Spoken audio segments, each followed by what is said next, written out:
High demand work control pulled in gig workers, now new focus turns to rights. The surge in demand for gig workers, particularly in the shared services and logistics segments, in the aftermath of the pandemic led to mushrooming of job discovery platforms specifically targeting this area.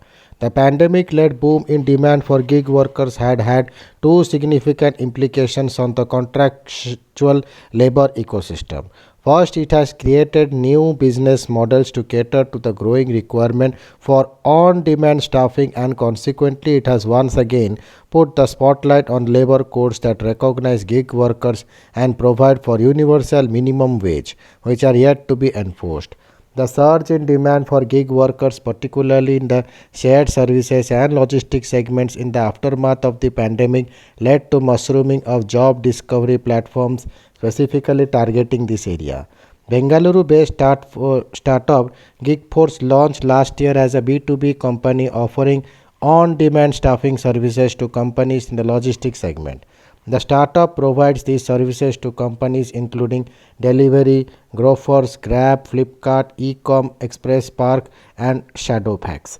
The startup, operating in over 100 cities, is planning to expand to the professional services segment to offer on demand staffing solutions to companies needing skilled laborers in the appliance repair space.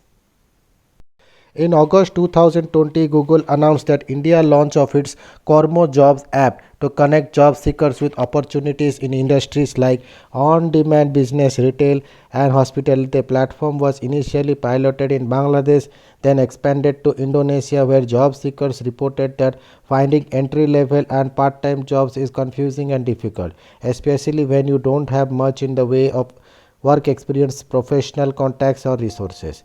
According to industry estimates, India's gig workers comprise 15 million workers employed across industries such as software, shared services, and professional services.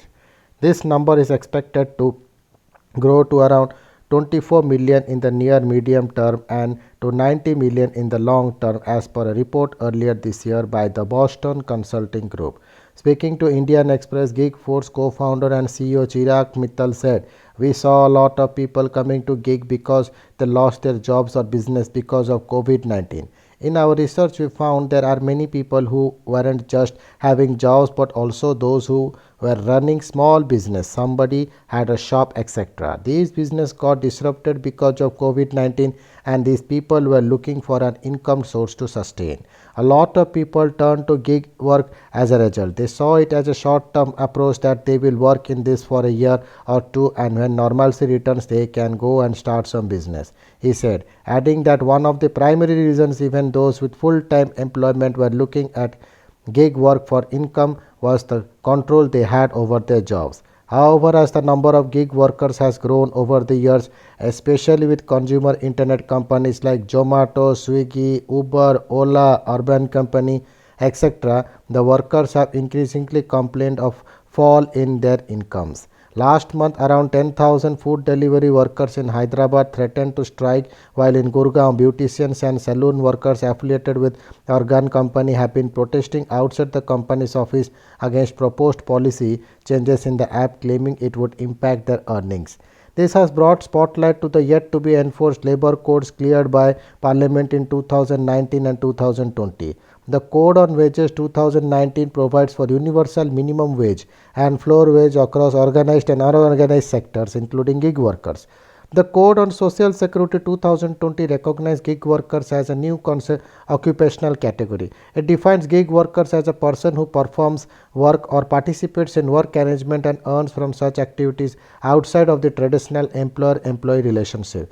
Mittal said, "It is actually a first step in getting better rights for gig workers. When the new labor code is rolled out, it will be a good first step in acknowledging gig workers and platform workers and towards enacting rules for them." Thank you.